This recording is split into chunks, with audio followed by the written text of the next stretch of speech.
राधा रमण लाल की जय, श्री राधा वल्लभ लाल की जय, श्री वृंदावन धाम की जय, रज रानी की जय, रस रानी की जय, महारानी की जय, जय श्री राधे।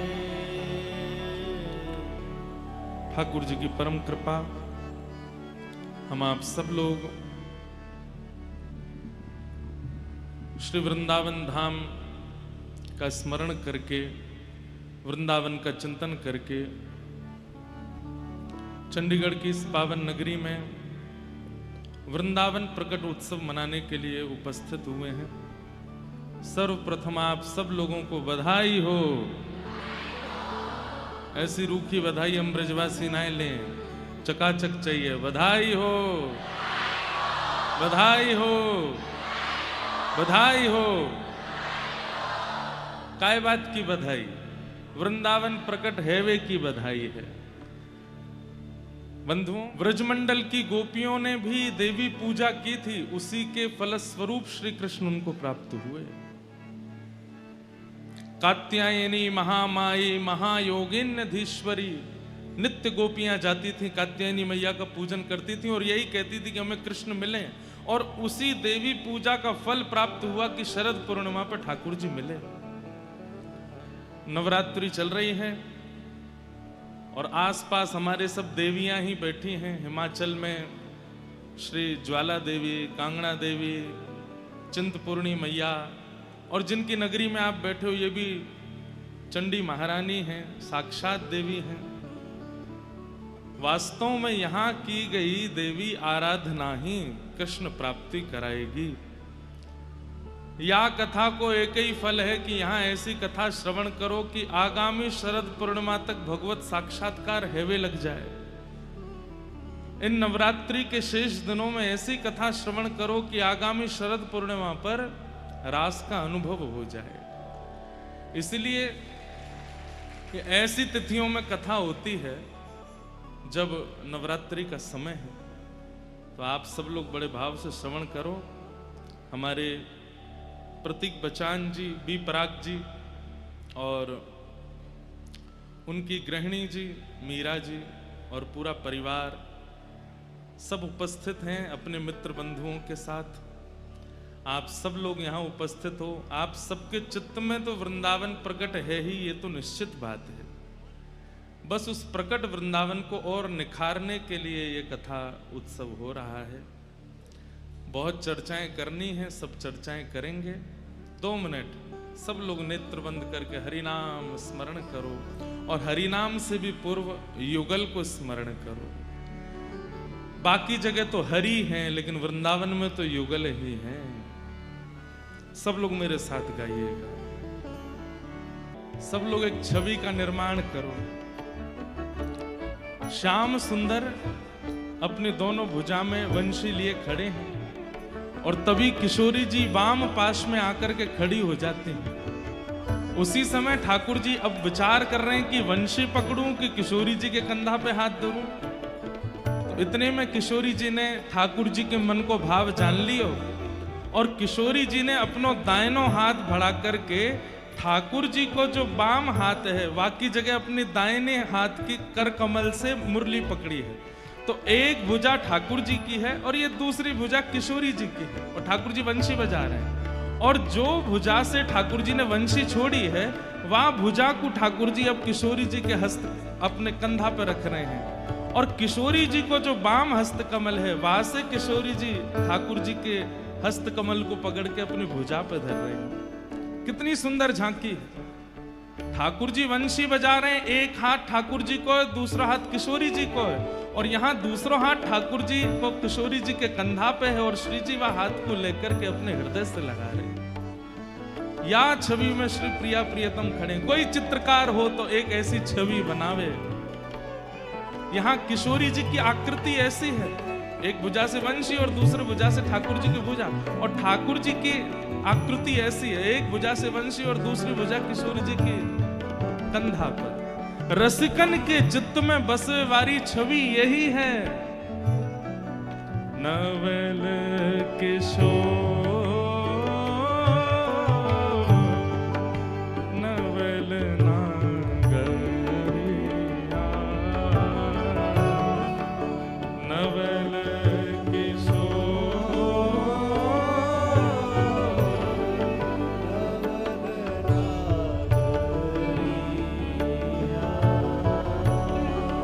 उपमा कहीं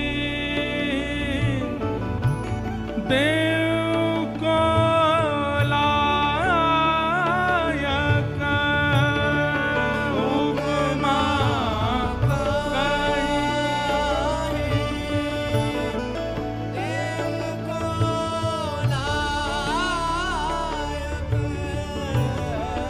उपमा सूरदास जी कह रहे हैं इस छवि की उपमा कौन करे। अगर कोई इस छवि की महिमा कह रहा है तो इसका मतलब वो इस छवि को जान ही नहीं पाया है, क्योंकि इस छवि को देख लेगा तो बोल नहीं पाएगा। हे उपमा कहीं देव को लायक उपमा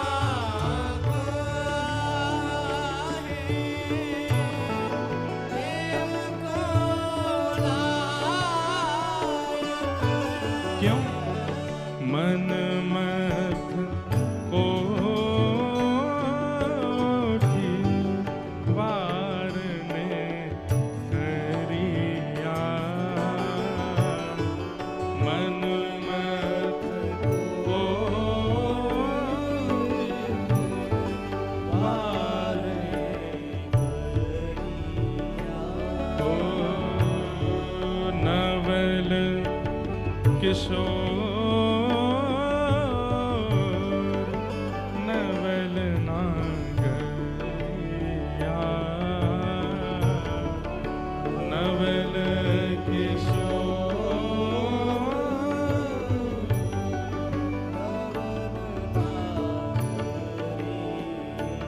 और सूरदास बलि बलि जोरी पर सूरदास बलि बलि जोरी पर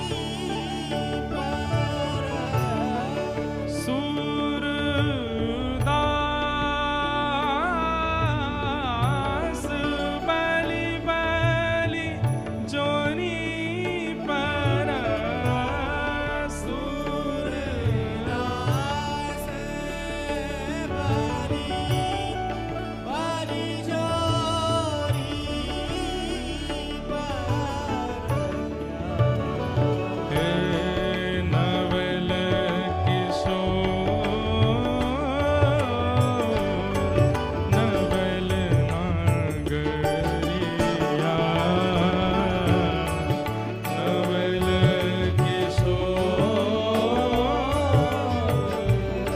करताल बजा के गाओ।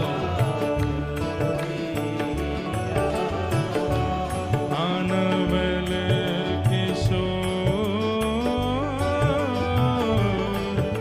नवल नागरिया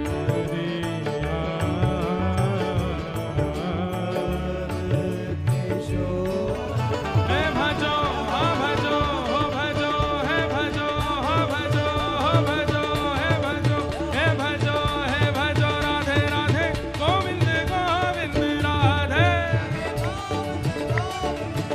भजो राधे राधे गोविंद गोविंद राधे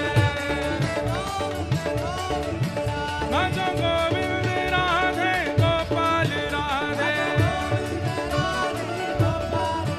भजो गोविंद राधे गोपाल राधे। देखो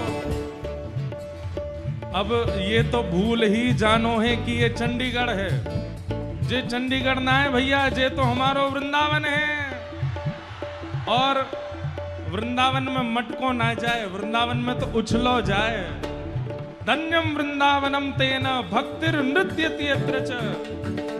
वन बिहारी लाल की, श्री राधा रमण लाल की, श्री राधा वल्लभ लाल की, श्रीमद् भागवत महापुराण की, श्री सुखदेव जी महाराज की, श्री परीक्षित जी महाराज की, गंगा यमुना मैया की, 84 कोस ब्रजमंडल धाम की, गिरिराज धरण की, गोवर्धन नाथ की, रजरानी की, रसरानी की, महारानी की, लाला के बाबा की, बाबा के लाला की, लाला बाबा दोनों की, लाडली के लाल की, लाल की लाडली की, लाडली लाल दोनों की।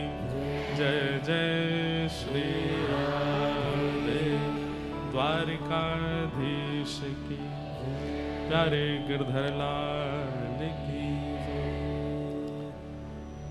परम मंगल में परात प्रखलेश्वर अकारण करुणा वरुणालय भक्त वांछा कल्पतरु तड़िद्वत विनिंदित पीतांबरधारी श्री बालकृष्ण लाल प्यारे गिरधर लाल की वांगमयी शब्दमयी प्रतिमूर्ति हम आप सबके मध्य में विराजमान श्रीमद् भागवत महापुराण को बारंबार प्रणाम।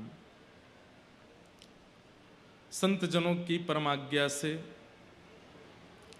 भक्त वृंदों की परम इच्छा से हमारे विपराग जी और उनके पूरे परिवार के भाव के फलश्रुति स्वरूप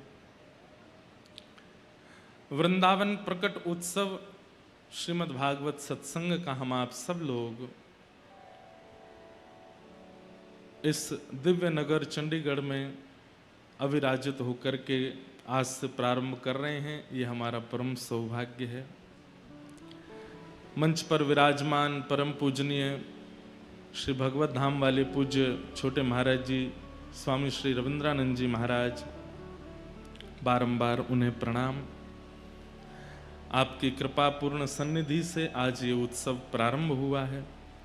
निश्चित ही मंगलकारी सबके चित्त में वृंदावन प्रकट होगा, और वृंदावन प्रकट होगा नहीं, हो चुका है ही गयो है। इसीलिए आप सब लोग यमुना जल के भांति बहते हुए यहाँ वृंदावन के तट पर आ गए हैं। ये मंच क्या है? ये मंच श्रीधाम वृंदावन है, इसलिए वृंदावन का सा थोड़ा इसको स्वरूप दिया है। यहाँ प्यारे गिरधर लाल जी विराजेंगे, तो ये तट मंच जो है ये वृंदावन है, और आप सब जो हैं इस वृंदावन की शोभा बढ़ाने वाली प्रत्येक यमुना की बिंदु हो, जो एकत्रित होकर के श्री श्याम सुंदर यमुना जी के स्वरूप में लग रहे हैं। ऐसे आप सब लोग भक्ति स्वरूपा श्री यमुना जी ही हैं। तो वृंदावन प्रकट उत्सव, इसका भाव इसके लिए नहीं है कि आपके चित्त में वृंदावन प्रकट करना है। वृंदावन प्रकट है, पर कभी कभी प्रकट वस्तु का मार्जन होता है, उसकी स्वच्छता, उसको सफाई, उसको और सुंदर निखारा जाता है। तो बस एक प्रकार से ये कहते हैं, तो वृंदावन प्रकट उत्सव तो पिछली बार हुआ, अब तो वृंदावन निखार उत्सव है। अब तो वृंदावन निखारो जा रहा है, प्रकट वृंदावन को निखारा जा रहा है। मंच पर विराजमान विप्रवृंद, समस्त गंधर्वजन और आप सभी श्रोता भाई बंधु मातृशक्ति बालक मित्र सखा, सबको जय श्री कृष्ण, जय श्री कृष्ण, जय सिया राम, जय श्रीमन नारायण, जय श्री, जय जय श्री राधे। जय श्री। अद्भुत आनंद। हमारे विपराग जी का ये सत्संकल्प, गत वर्ष तो यहाँ आनंद हम आप सब लोगों ने लिया है। अभी भी यहाँ बैठने के बाद से अभी तक मुझे पिछले साल की ही स्मृतियां घूम रही हैं, वही स्मरण सब चल रहा है चित्त में। कुछ कुछ बदलाव है पंडाल में, पीछे खुला है, इधर थोड़े बढ़ गए हैं दोनों तरफ। लोग बाग भी कई नए नए से दिख रहे हैं, कई पुराने तो पहचान में भी आ गए हैं। पिछले साल के देखे भाई इस साल समझ में भी आ गए हैं कि ये वही, हाँ भैया दिख रहा है मुझे। तो बंधुओं, ये सबसे बड़ी उपलब्धि है कि ठाकुर जी को हम याद हैं। यहां से नीचे उतरने के बाद आप हमको याद हो तो आप इंद्रेश जी को याद हो, पर व्यासपीठ पर बैठने के बाद याद हो तो इसका मतलब व्यास मंच पर विराजमान भागवत जी को याद हो, ठाकुर जी को याद हो। और उनकी स्मृति में आना, उनके चित्त में आना, उनको याद आना, उनको पता रहना आपके बारे में, ये बहुत बड़ी बात है। वृंदावन प्रकट उत्सव द्वितीय इस बार यहां मनाया जा रहा है। और सबसे बड़े आनंद की बात है कि उत्सव तो मनेगा ही, भक्त चरित्र। वैसे तो हमारे विपराग जी का पिछले साल भाव था कि महाराज जी मीरा चरित्र सुनना है 7 दिन तक। भक्तिमती मीराबाई का स्वरूप भी विराजमान है मंच पर। परंतु हमारी इच्छा थी कि जब इतने सारे भक्त समूह इकट्ठे होते हैं ना, तो कई भक्तों की भी इच्छा होती है कि हम भी चरित्र के माध्यम से वहां पहुंचें। जैसे अब मीराबाई का चरित्र है तो मतलब मीराबाई यहां आ गई, तो सूरदास जी, कुंभनदास जी, रैदास जी, साल बेग आदि आदि कई भक्त हैं। उन सबकी इच्छा ही रह जाती है कि हम नहीं पहुंचे वहां उत्सव में।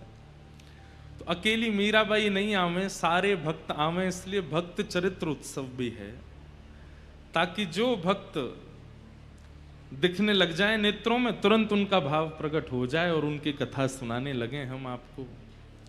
इसलिए सब भक्तों के चरित्र पर विशेष रूप से मीराबाई का भाव सुनाया जाएगा, क्योंकि मीराबाई स्वरूप में भी विराजमान हो गई है मंच पर। तो इसलिए मीराबाई साका श्रीमद् भागवत, मीरा चरित्र और साथ में अन्य भक्तों के भी चरित्र, तो सब एक साथ यहां पर प्रकट होंगे। हम आप सब लोग उसका अनुभव करेंगे, तो बड़े आनंद की बात है। हम अपनी कथा में कहते हैं कि वृंदावन बिना किशोरी जी के कृपा के कोई जा नहीं सकता। पर यह भी बात सत्य है कि वृंदावन बिना किशोरी जी की कृपा के वृंदावन भी कहीं नहीं जाता है। वृंदावन सचल है, अचल नहीं है। वृंदावन एक ही स्थान पर नहीं रहता है। कोई अगर वृंदावन के अनुकूल परिस्थिति, कोई वृंदावन के अनुकूल व्यवस्था, कोई वृंदावन के अनुकूल स्वभाव और मन निर्माण करे तो वृंदावन उसके पास प्रकट हो जाता है। ऐसा श्रीधाम वृंदावन है। आज आप सब लोगों की स्थिति है, आप सब लोगों की व्यवस्था है, आप सब लोगों का व्यवहार स्वभाव है, इसी के कारण वृंदावन यहां प्रकट हो रहा है।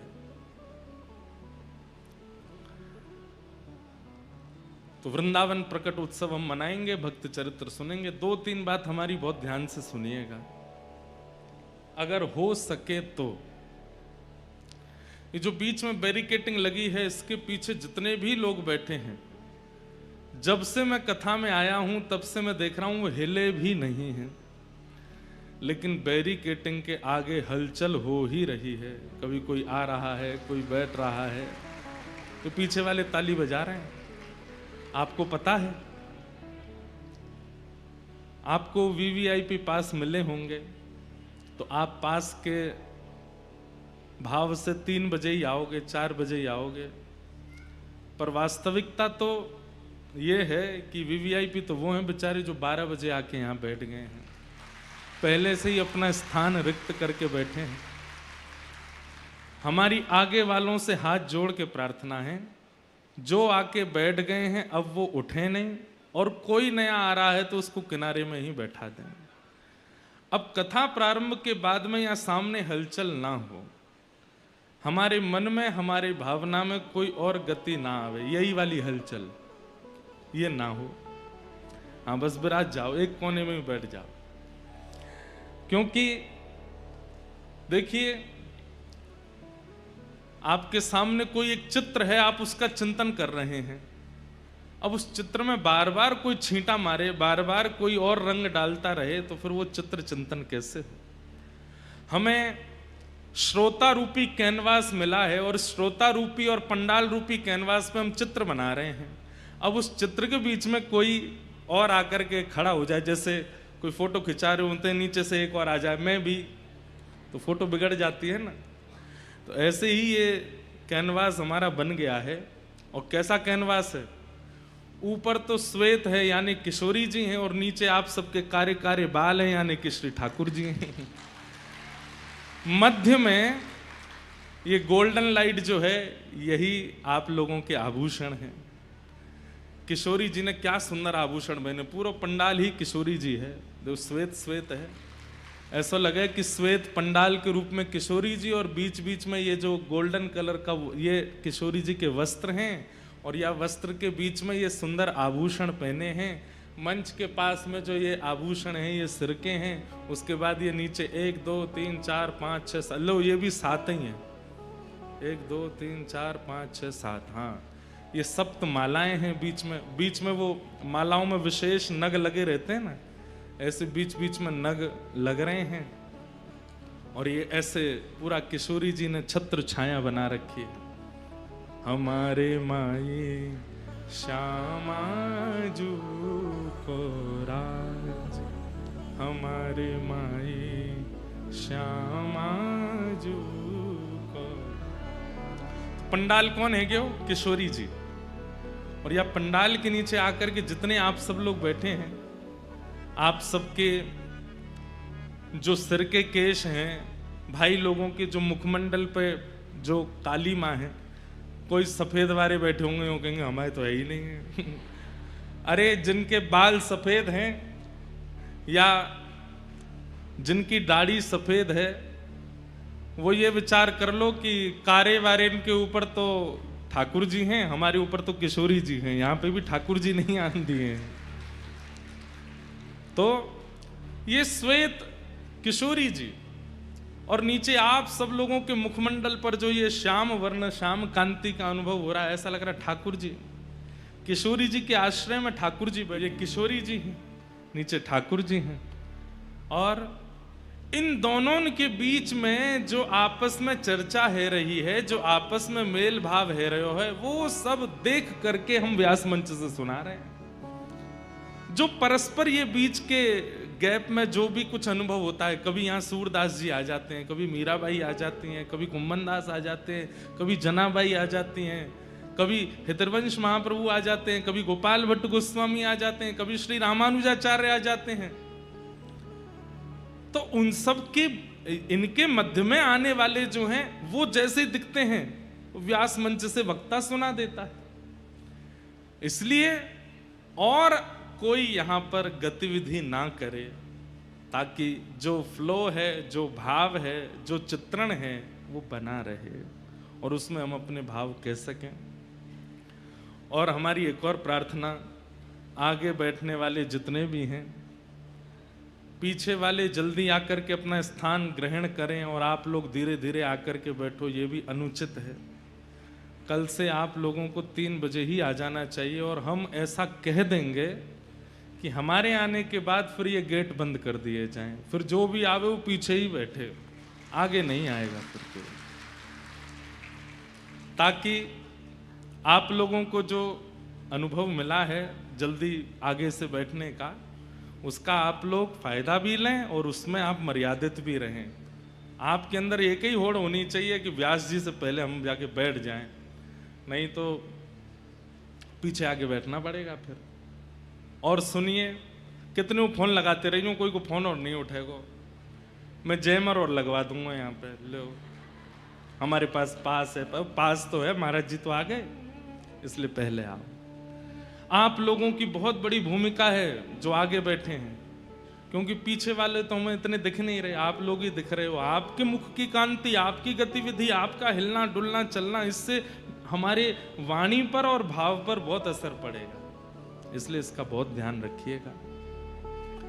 बाकी भैया तीसरी प्रसन्नता की बात यह है कि हर दिन कथा के तुरंत विश्राम के बाद प्यारे गिरधर लाल जी का यहां पर मनोरथ होगा, सुंदर सुंदर उत्सव होंगे। आज मैं बता देता हूं 7 दिन के उत्सव कौन कौन से हैं। आज ठाकुर जी की फल कुंज है, आज ठाकुर जी का फल मनोरथ है। ठाकुर जी फल के मध्य में बैठेंगे और जब कुंज मनोरथ होगा ना, तो उसी समय कुंज के अनुसार पद और एक लीला गाई जाएगी। आम बेचन वारी आई एक आम बेचन वारी, एक आम बेचवे वारी आई है और सिर पे अपने टोकरी लेकर के आम लेती भाई चल रही है। अरे कोई आम ले लियो, अरे कोई आम ले लियो, अरे कोई आम ले लियो, कहती भाई जब जा रही है। इतने में ही अभी 2.5 वर्ष के हैं गोपाल जी, और 2.5 वर्ष के ठाकुर जी अपने कोई खिलौना से खेल रहे हैं। यशोदा मैया दही मथ रही है और जैसे ही ठाकुर जी ने सुनी कोई आम ले लो, कोई आम ले लो, नन्हे से गोपाल जी तुरंत उठ करके गए और छम छम करते मैया के पास जाके बोले, मैया मैं आम खाऊंगा, मैं तो आम ही खाऊंगा। मैया बोली, लाला तेरे बाबा ने पूरे भंडार भर रखे हैं फलनते, मां सेब उधरे, आम उधरे, अंगूर उधरे, सबरे फल भरे पड़े हैं, जाए के खा ले। और आम लेकर के खा करेगो। लेकिन बालकों का स्वभाव है, ठाकुर जी को स्वभाव है, मैं खुद खरीद के लाऊंगा, अपने हाथन से खरीद के लाऊंगा फिर पाऊंगा, बाबा की खरीदी वही चीज ना लूंगा। मैया मैं तो आम खाऊंगा, आम रोने लगे। मैया बोली, लाला जे फल ऐसे ही ना मिलो करें, कछु देनो पड़े तब मिले, तू कहा देगो। अरे मैया तू कैसी बात करे। बोले क्यों, तेरो लाला इतनो मलूक है, मैं जोर ते हंस जाऊं तो सामने वाले मांग वही भूल जाए। मैया मैं तो जाए करके हंस जाऊंगा, 2 दतुइयां दिख जाएंगी, सोई फलवारी कछु ना मांगेगी। मैया बोली, कहां ते सीखा है, कौन ने बताई तू मलूक है। लाला ऐसे ना देगी फलवारी, कछु लेके जा। सो ठाकुर जी बोले, मैया मैं एक काम करूं। बोले कहा, अनाज ले जाऊं संग में और अपनी अंजलि में भर के ले जाऊंगा, बाकू दे दूंगा, बाद फल ले आऊंगा। सो नेक्स्ट से गोपाल जी 2.5 साल के अपने दोनों हस्त कमल को अंजलि बनाए करके और वहां में ऐसे अनाज भर लें, गेहूं भर लें, और ठाकुर जी अब जा रहे हैं फल लेवे के काज। अब हमारी तरह विवेकी थोड़ी हैं जो धीमे धीमे जाए, ठाकुर जी तो उछल कूद करते हुए जा रहे हैं, ऐसे ही लेके जा रहे हैं, यूं भी नहीं कि वाकू ऐसे दबा ले। अब जैसे ही उछल कूद करते हुए तो सबरे अनाज गिरते जा रहे हैं। मैया कह रही है, अरे लाला ने को नहीं जाने कछु भी, ऐसा भोरो है मेरो लाला। और ठाकुर जी दौड़ के जा रहे हैं, मुख पे चिंता है, क्यों कि फलवारी कहीं चली नहीं जाए। छोटी सी गली में ते नंद भवन ते निकल करके ठाकुर जी आ रहे हैं, और सुनो लत्ता नाए पहने, वस्त्र नाए पहने, केवल कौंधनी पहन रखी है। वह कौंधनी में ही क्षुद्र घंटिका इतनी लंबी लंबी है कि वाकई ठाकुर जी को जो है काय सब ढक रहे हो है, बाकी नहीं तो सब आज हरि देखे नंगम नंगा। भैया ये भी एक सौभाग्य दर्शन है कि ठाकुर जी बिना वस्त्र के ही दिख रहे हैं। एक मुझे किसी बालक ने चित्र बना के दिया, आप लोग मत बनाना, उसमें ठाकुर जी 1 वर्ष के ठाकुर जी हैं और ठाकुर जी के 4 भुजा हैं, शंख चक्र गदा पद्म, और शंख चक्र गदा पद्म 1 वर्ष के ठाकुर जी और बिना वस्त्र के मंद मंद मुस्कुरा रहे हैं, इतनी प्यारी छवि है। और ठाकुर जी दौड़ते भय जा रहे हैं, अनाज सब गिरतो जा रहा हो। 2.5 वर्ष के बालक की चाल सीधी नहीं होती, वो चले कैसे, सीधो भी चले तो ऐसा लगे टेढ़ो जा रहा है। तो कभी ठाकुर जी यूं जामे, कभी यूं जामे, कभी यूं जामे। ललित गति विलास बल गुहास प्रणय निरीक्षण कल्पितो रुमान। इतने में ही वो फल बेचने वाली अपने सिर पर टोकरी रखे, अरे कोई आम ले लो, कोई आम ले लो, मीठे रसीले आम ले लो। कहती भाई जैसे ही आई और वाकई गलती ते दृष्टि पड़ गई, वह गली में जा गली ते नंद भवन ते ठाकुर जी अनाज लेके दौड़ते हुए आ रहे हैं। और जैसे ही देखी है ठाकुर जी की सूरत, भूल गई सब सुध बुध। ठाकुर जी की रूप कांति कैसी है। श्री कृष्ण करणामृत में श्री विल्व मंगल जी कहते हैं कि ठाकुर जी का जो तन है, वो तन तो ऐसा है जैसे कि मानो गहरा नील सरोवर, एक गहरा नील सरोवर, और उस गहरे नील सरोवर पर ये दो आंखें ऐसी हैं जैसे मानो दो कमल खिले हों, सबसे आकर्षक दो कमल हों। और कभी कभी ठाकुर जी दौड़ भाग करें तो ठाकुर जी के गाल भी गुलाबी गुलाबी है जाएं, तो ऐसा लगे दो कमल ऊपर और दो कमल नीचे प्रकट है गए। ठाकुर जी की अंग कांति तो श्याम वर्ण की है, परंतु ये हस्त कमल ये भी गुलाबी हैं, चरण कमल ये भी गुलाबी हैं, ओष्ठ ये भी गुलाबी हैं। आहा। और बीच बीच में जो स्वर्ण के आभूषण मैया ने पहनाए हैं, वो ऐसा लगे कि स्वर्ण की कोई नील सरोवर में कोई ने दीप दान किया हो, तो सुंदर सुंदर सुंदर सुंदर दीप वह सरोवर में मचल रहे हैं। तो ऐसे ठाकुर जी की रूप कांति पर मानो जैसे स्वर्ण के आभूषण लगते हैं। आहा। जैसे ही देखिए छवि, वर्णन करते हैं, विक्रेतु कामाखिल गोप कन्या, मुरारी पादार्पित चित्त वृत्ति, दध्यादिकं मोहवशाद्यवोच्यत,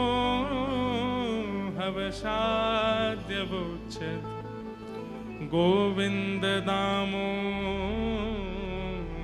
माधवेति। विक्रेतु कामाखिल गोप कन्या, एक गोप कन्या जो कि फल के विक्रय के लिए निकली है, लेकिन मुरारी पादार पितचित्त वृत्ति, मुरारी के श्री चरणार विंदों में जब उसने अपनी दृष्टि डाल करके देखा तो चित्त वृत्ति खो गई है। ठाकुर जी वहां के सामने आकर के खड़े है गए, अरे सुनो गोपी, मधुर स्वर जैसे कान में गए उसके सिर से तो टोकरी गिरने वाली है, जैसे तैसे संभालती है। कहो लालन, मोकू आम दे दो।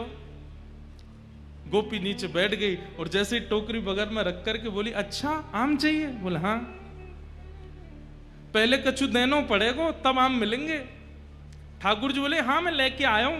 और जैसी अंजलि आगे करी, सबरे अनाज गिर गए, एक अन्न को दानो पड़ो बस।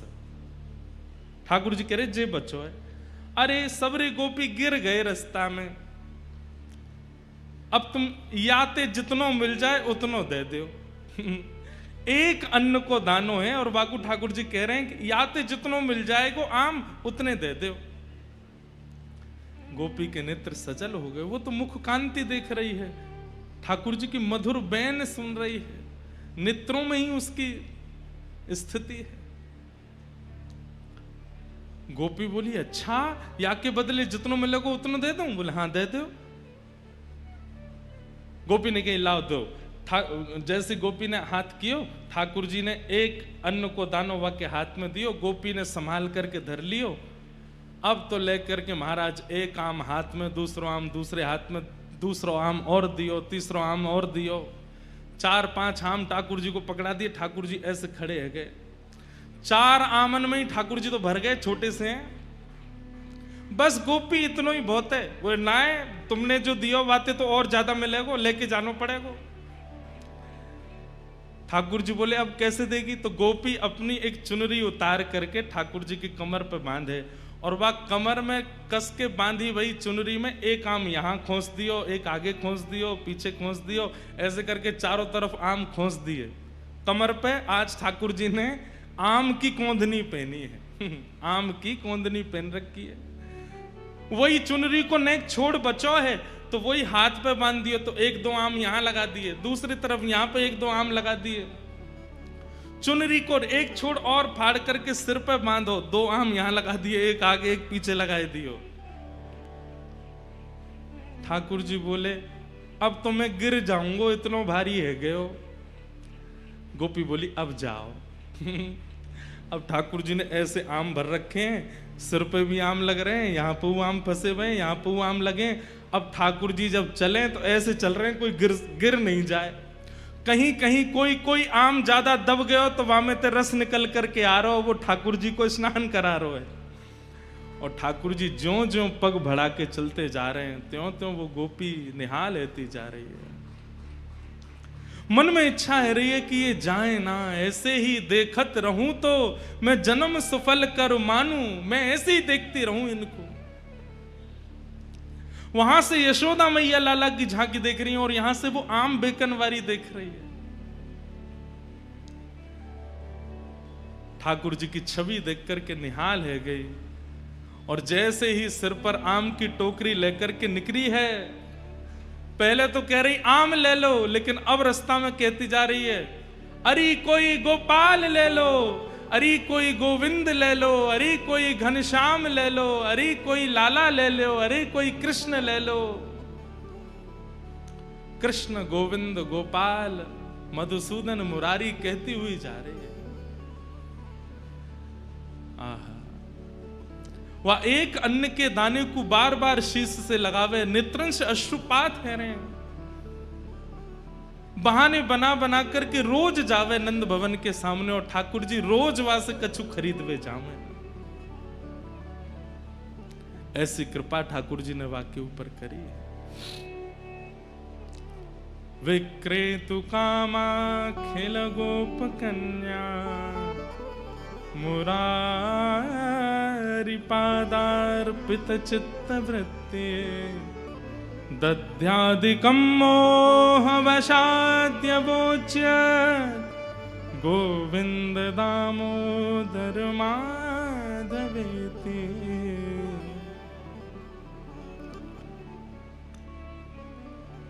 ऐसी वो आम बेचन वाली रोज आवे, और ठाकुर जी रोज खरीदवे जामे वहां से।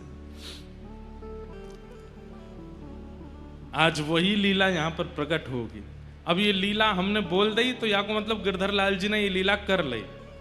अब यहाँ शाम को उसी लीला का दर्शन होगा। फल कुंज है, और फल के कुंज में ये सबरे फल जो यहाँ आएंगे, ये यही मानो है दर्शन करके ये सब खरीद के लाए ठाकुर जी। हमारे लाल जी तो इतने से और हैं, आम भी बड़ो है उनते, कैसे खरीद के लाए होंगे। और वो फिर जा को मिल जाएंगे, बस उनको ले जाइयो, वाकई छिलका गुठली को कोई ऐसी जगह अपने घर में कोई बढ़िया जमीन में गाड़ करके धर दियो, वहां को प्रणाम करियो, लाल जी ने प्रदान किया। तो आज ठाकुर जी की फल कुंज है, जो फल ठाकुर जी स्वयं खरीद के लाए,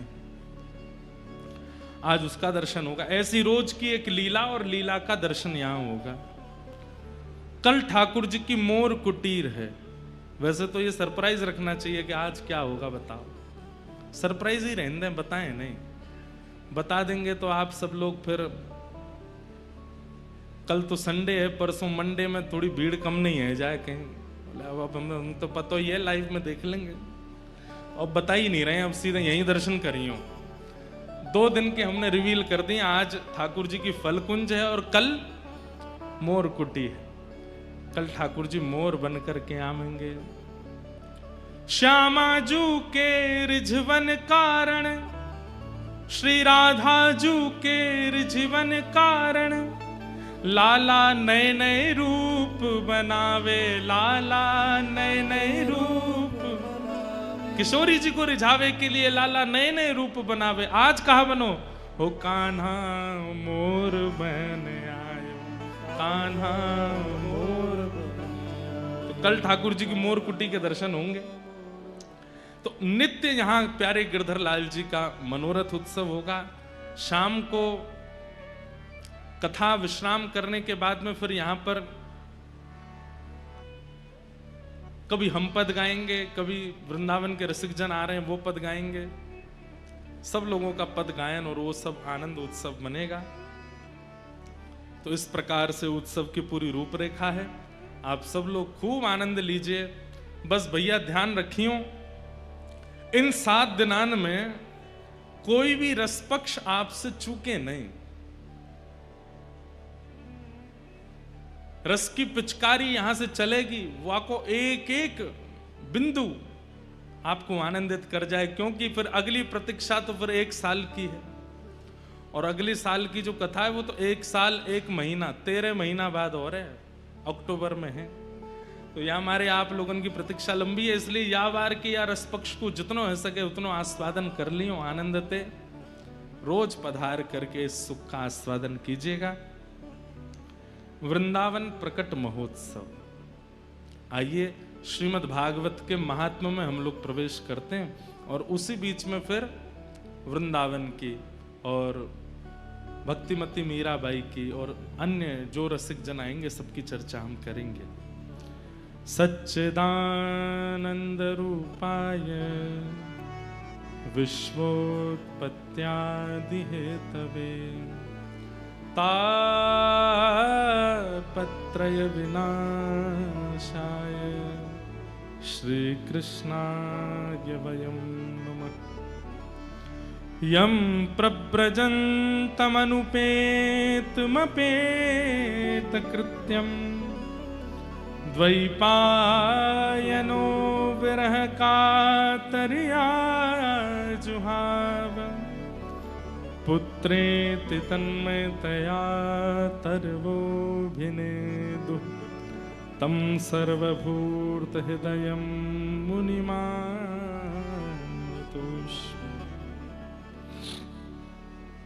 भगवान के 3 रूप हैं, सत्य, चैतन्य और आनंद। बहुत ध्यान से सुनिए, सब लोग इधर देखिए। सबसे पहला, ठाकुर जी सत्य हैं। ये विचार आपके चित्त में नहीं आएगा तो राधा रमन जी चले जाओ, राधा वल्लभ जी चले जाओ, बांके बिहारी चले जाओ, चाहे कहीं भी आप दर्शन करने चले जाओ, आपको कोई और अनुभूति नहीं होगी। केवल और केवल ठाकुर जी अचल रूप में दिखाई देंगे।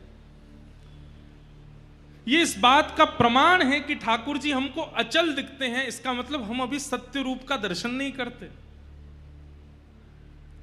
सत्य स्वरूप यदि हमारे चित्त में होगा तो ठाकुर जी अचल नहीं दिख सकते, उनमें कोई ना कोई आपको सचलता का अनुभव होगा।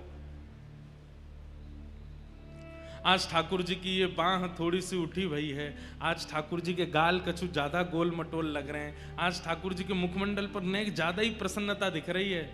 राधा रमन जी की तो दतुइयां दिखने लगती हैं, वो तो सार्वजनिक रूप से सबको दिखती हैं, फोटोज में भी दिख जाती हैं।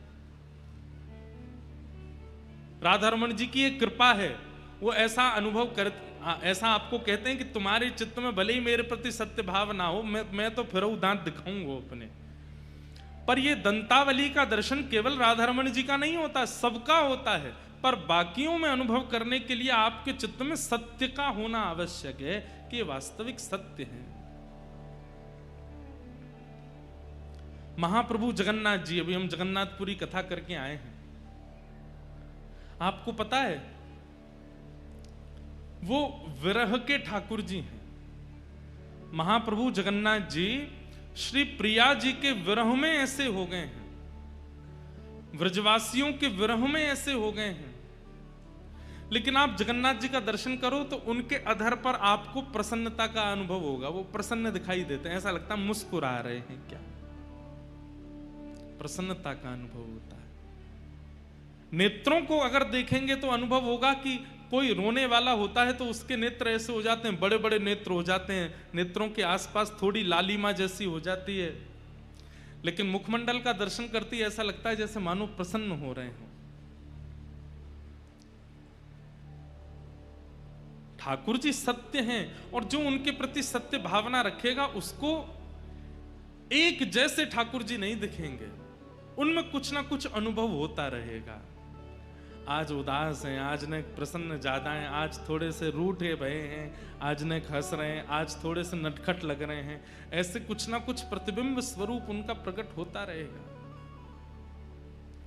ठाकुर जी सत्य हैं, उनके प्रति सत्य भावना रखो। दूसरी बात, ठाकुर जी चैतन्य हैं। चैतन्य मतलब वो जड़ नहीं है। उनके प्रति धातु, पदार्थ या किसी पाषाण की भावना मत रखो। वो साक्षात चैतन्य है। जैसे हम चैतन्य हैं, हमारी चैतन्यता के लिए एसी लगाए गए हैं, पंखे लगाए गए हैं, कूलर लगाए गए हैं, बैठने के लिए गद्दा लगाया गया है, सब कई लोगों को मैं देखता हूं ठाकुर जी को विराजमान कर देते हैं, नीचे एक वस्त्र भी नहीं धारण कराते। क्यों? क्योंकि उनके मन में चैतन्य भाव नहीं है। ठाकुर जी को कहीं भी कैसे भी वस्त्र पहना देते हैं, उनमें जड़ाऊदार कुछ लगा होता है। ठाकुर जी जो वस्त्र पहनते हैं उनके भीतर कसैलिता होती है, वो चुभती होगी अंग को, लेकिन उनको विचार में नहीं आता। क्यों? क्योंकि चैतन्य भाव नहीं है ठाकुर जी के प्रति। ठाकुर जी के प्रति चैतन्य बुद्धि रखो। वो साक्षात चैतन्य हैं। वो कहां विराजमान होने चाहिए, कैसे उठा के लेके चलने हैं, कहां। हमारे यहां कहते हैं कि ठाकुर जी का जब श्रृंगार भी करें तो ठाकुर जी को उठा करके गोद में धारण करो, एक वस्त्र पहना करके उस पर, और फिर उसमें ज्यादातर अंगूठे का प्रयोग मत करो, क्योंकि अंगूठे से बल लगता है, ठाकुर जी को श्रम होता है। इतना विचार किया जाता है। ठाकुर जी चैतन्य है। अगर सत्य और चैतन्य बुद्धि ठाकुर जी के प्रति नहीं रखोगे तो फिर आप ये प्रश्न करोगे, महाराज जी हमको हमारी भक्ति बढ़ क्यों नहीं रही है, हमारे मन में वो प्रेम क्यों नहीं आ रहा है, हमारे मन में वो विरह क्यों नहीं आ रहा है, वो भाव क्यों नहीं आ रहा है? क्योंकि आपने चैतन्य जैसी प्रतिक्रिया की नहीं ठाकुर जी के साथ। उनके प्रति चैतन्य भाव रखो, चैतन्य बुद्धि रखो। ठाकुर जी चैतन्य है। मीराबाई, सूरदास ये ठाकुर जी को चैतन्य मानते हैं, जड़ नहीं मानते। मीरा के चित्त में, बाईसा के चित्र में प्रेम का प्रादुर्भाव ही इसी बात से हो जाता है। मां से एक बारात देख करके बस पूछ लेती है, मां ये क्या हो रहा है? मां कहती है ये बारात जा रही है। अच्छा, ये कौन है जो घोड़ी पे बैठा है? बोले ये बींद है, दुल्हा है, इसकी एक दुल्हन है, उसको ब्याह करने के लिए जा रहा है। मीराबाई बोली अच्छा, छोटी सी है मैया, मैं भी कभी दुल्हन बनूंगी? तो मां हंस करके बोली हाँ तू भी दुल्हन बनेगी। और मेरा बींद कौन आएगा? मेरा बींद कहां से आएगा? वो कैसे घोड़ी पर बैठ के आएगा? क्या पहन के आएगा? कैसे सेहरा बांध के आएगा? कब आएगा? मां ने हंस करके टाल दिया, अरे अभी तू लाली है, तू छोटी है, ऐसी बात क्यों करती है, आएगा तेरा बींद भी। मीराबाई तो चिंता में पड़ गई, बोले मैं देखूं तो सही मेरा बींद है कैसा, मुझे मेरे माता पिता से दूर ले जाएगा, अपने साथ रखेगा, अगर वो अच्छा नहीं हुआ तो मैं ब्याह क्यों करूंगी? पहले मुझे बताओ कौन है मेरा बींद। मां कभी इधर जावे कभी उधर जावे, मीरा छोटी सी पीछे पीछे दौड़ रही है, मां मेरा बींद कौन है, मेरा बींद कौन है? हार करके मां ने ठाकुर जी की तरफ इशारा कर दिया। छोटे से गोपाल जी बैठे हैं, ये हैं तेरे बींद, ये आएंगे घोड़ी पे बैठ के। ऐसा कह के मां तो चली गई, लेकिन मीराबाई एक टक देखती रही, और देखते देखते ठाकुर जी के स्वरूप के बगल में जाकर के मुंह फेर करके बैठी है, शर्मा रही हैं। तुम मेरे बींद हो, आप आओगे घोड़ी पे बैठ के? अच्छे हो वैसे तो, थोड़े से बड़े हो जाना, छोटे हो थोड़े अभी। घोड़ी गोरी लेके आना, उस पर बैठ के आना, सहरा पहन के आना, ऐसे वस्त्र पहन के आना, ऐसे ऐसे ऐसे ऐसे साज बजवाते हुए लाना। बस वहीं से ही भारत भूमि को भक्तिमती मीराबाई की प्राप्ति हुई। क्यों? क्योंकि उन्होंने जड़ को चैतन्य मान लिया, और वो जड़ है ही नहीं, वो चैतन्य ही है। उनके प्रति जड़ बुद्धि नहीं।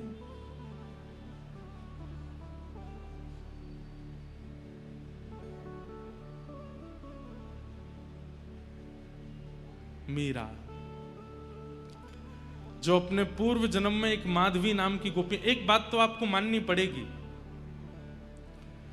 आपका वृंदावन से प्रति प्रेम, आपका किशोरी जी के प्रति प्रेम, आपका राधा रमण जी, राधा वल्लभ जी, बिहारी जी के प्रति प्रेम, ये इस जन्म में अगर हुआ है तो ये इस जन्म का नहीं है, ये पूर्व का है।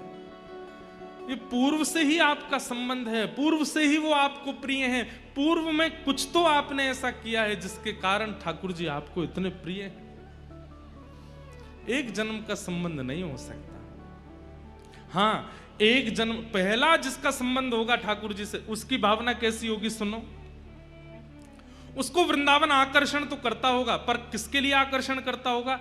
बस वृंदावन जाकर के खाना अच्छा लगता है, वहां जीव के स्वाद मिल जाते हैं।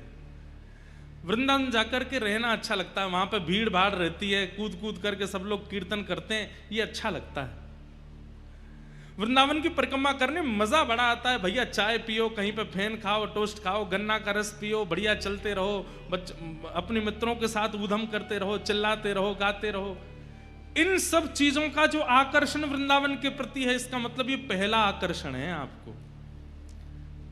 लेकिन वृंदावन जाते हैं और वृंदावन में प्रवेश होते ही आंसू से आने लगते हैं। श्री राधा रमण जी को देख करके बस मन करता है कि हटे ना इनके, और मन में प्रश्न भी उठता है, क्यों इतना प्रिय लग रहा है, ये अश्रुबिंद क्यों आते हैं, क्यों राधा रमण जी के सामने से हटने की इच्छा नहीं होती, क्यों इनकी रूप माधुरी इतनी प्रिय लगती है।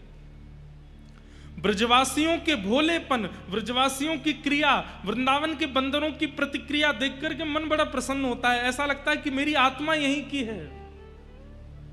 अगर ऐसी स्थिति बनती है, अनायास नेत्रों से अश्रु आना, वृंदावन की छोटी छोटी छोटी छोटी चीजों में अति रुचि आना, ब्रजवासियों की छोटी छोटी प्रतिक्रिया बड़े बड़े इन्फ्लुएंसरों के इन्फ्लुएंस से भी ज्यादा अच्छी लगती हो, ये सब स्थिति यदि मन में प्रकट होती है तो इसका मतलब ये एक जन्म का नहीं है, अनेक जन्म का है। वापस लौट करके चंडीगढ़ आते हैं तो बस अगली दिन की प्रतीक्षा होती है, अब कब वह दिन आएगा, फिर से हम वृंदावन जाएंगे, फिर से गाड़ी में बैठेंगे, फिर से सब योजना बनेगी, फिर से वृंदावन की रास्ते पर निकलेंगे। और क्या बताएं महाराज, हाईवे पर वो रास्ता अच्छा लगने लगता है जो वृंदावन की ओर जाता है। दिल्ली से वो वृंदावन का एरो अच्छा लगने लगता है, वृंदावन से छठीकरा से जैसी ओ मेरो वृंदावन लिखा आता है तो मन मयूर नृत्य करने लगता है। ये समझो वो एक जन्म का नहीं है। आहा, मीराबाई कहती है, पल पल पिय को रूप निहारूं, निरख निरख सुख पाती।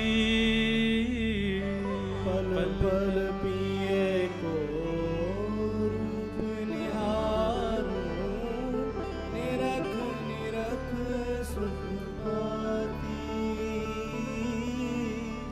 ऊंचे चढ़ चढ़ पंथ निहारूं, ऊंचे चढ़ चढ़।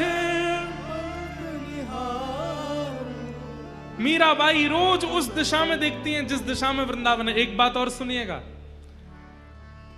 वृंदावन जिसको परिपूर्ण प्राप्त हुआ ना, वृंदावन ने उसको विरह भी बहुत दिया है। मीराबाई, मैं वर्ष तो नहीं जानता कि 35, 40, 50 कितने वर्ष मीराबाई को लगे वृंदावन पहुंचने में, लेकिन मैं इतना जानता हूं कि युवावस्था पूरी निकलने के बाद ही मीराबाई वृंदावन जा पाई। उससे पहले तो मीराबाई केवल दिशा का दर्शन करती हैं, और दिशा में जाने वाले पक्षी, दिशा में दिखने वाले वृक्ष, दिशा में दिखने वाले, दिशा की ओर जाने वाले बादल, सबको प्रणाम करती हैं मीराबाई। क्यों? क्योंकि तुम उस दिशा में जा रहे हो जिस दिशा में मेरा वृंदावन है। ऐसी मीरा के ठाकुर जी कब बने?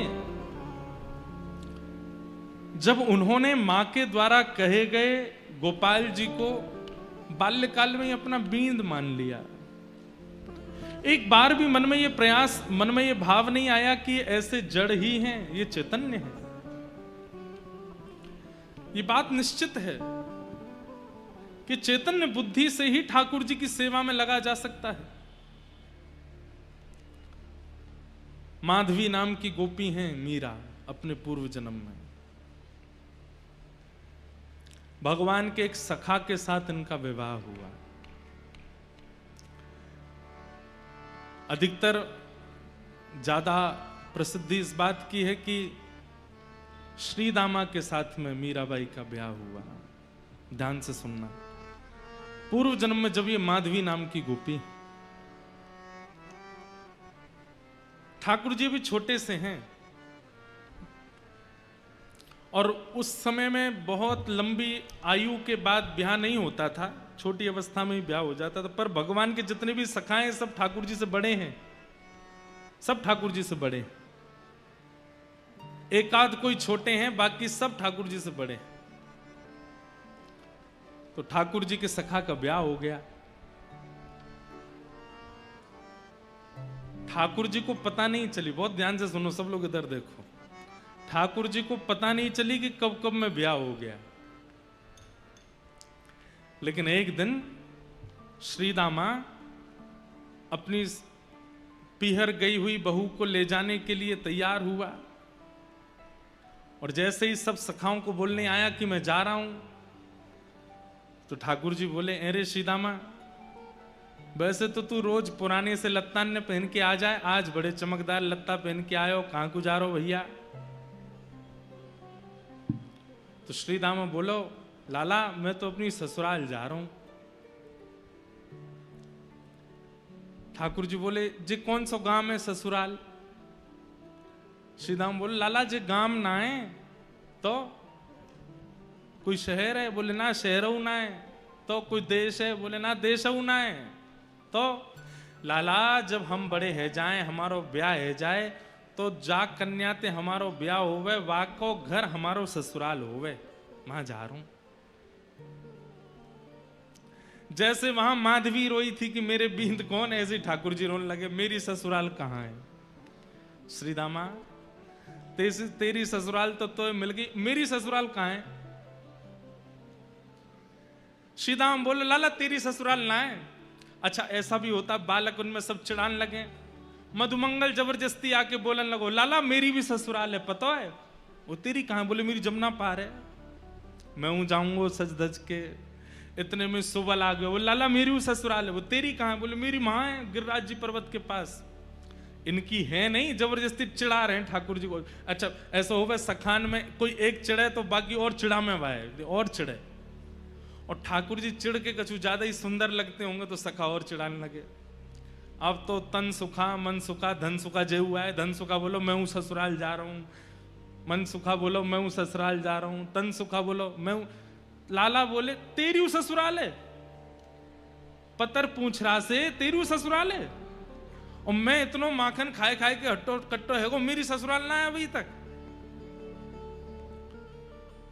ठाकुर जी को यह बात को आश्चर्य ज्यादा है कि तन सुखा की भी ससुराल है और मेरी ससुराल ना है। आज ठाकुर जी घर आए, दूर आकर के बैठ गए मुंह फुलाए के। नहीं तो रोज लौट के आमे मैया के कभी कंधा पे चढ़ जाएं, कभी गोद में बैठ जाएं, कभी लेट जाएं, कभी कछु खींचें, कभी कछु करें। आज चुपचाप बैठे। मैया ने पीछे मुड़ के देखी, बोले हैं लाला तू कब ते आए के बैठो है? सो ठाकुर जी मोह इधर करके बैठ गए। अरे जाके आवे ते पूरे नंद भवन में भूचाल आ जाए, बाप के आवे ते आज कोई को पता ही नहीं चली है। अरे लाला ऐसो माटी को मथोना बने, काय को बैठो, काय को? मैं बात ना कर रहा हूं मैया। मैया गोद में ले रही है, कभी हाथ पकड़ रही है, ठाकुर जी छूट छूट के भाग रहे हैं। मैया बोली कहा बात है लाला? रोने लगे। और ऐसे रोने लगे कि सिसकी आने लगी ठाकुर जी को, जैसे सांस रुके ऐसे ठाकुर जी रोवे। मैया बोली कौन ने मारो? मधुमंगल ने मारो तो कुछ श्रीदामा ने मारो, कौन से सका ने? मुझको नाम बतावा को अभी जाके देखूं, काय को रोवे? ठाकुर जी बोले मैया तो एक बात बता, जे सबरे ब्रजवासी यों के नंद बाबा गोरे, यशोदा मैया गोरी, ये लाला कारो कहते भयो।